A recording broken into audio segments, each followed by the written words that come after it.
back kay JXM Loop TV. For today's video, magti-train tayo ng ibon ngayon. Tingnan natin kung ilang kakasya sa training box natin. Kung 10 o 8. Kunin natin sila, mga young bird natin.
Kita-kits lang tayo maya.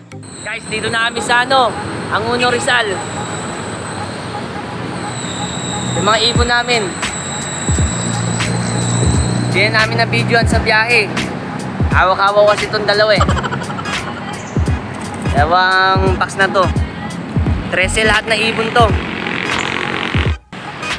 Na, release din to, release. Dipad.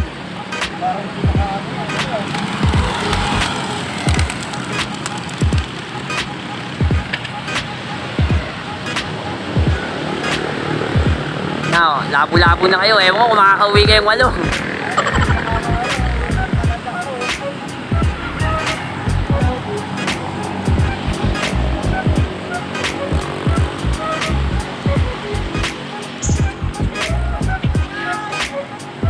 Training box natin. Hindi natin nakuha na pag-video.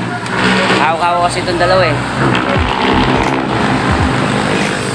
Sa Uno Rizal. Ayan na sila.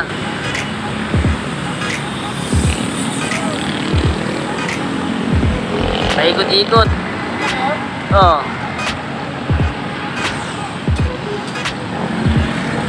Okay guys, tingnan natin kung makakauwi sila. Bye. Guys, 3 pa lang nakakauwi sa akin ito.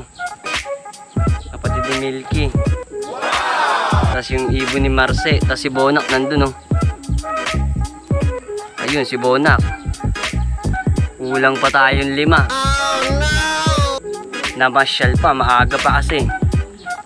Tingnan na natin mamaya-maya, abangan natin kung makakauwi pa yung 5. Guys, wala pa rin yung anak ni Boy Tapang, yung 3 magkakapatid. Anong oras na? Di pa rin nakakauwi.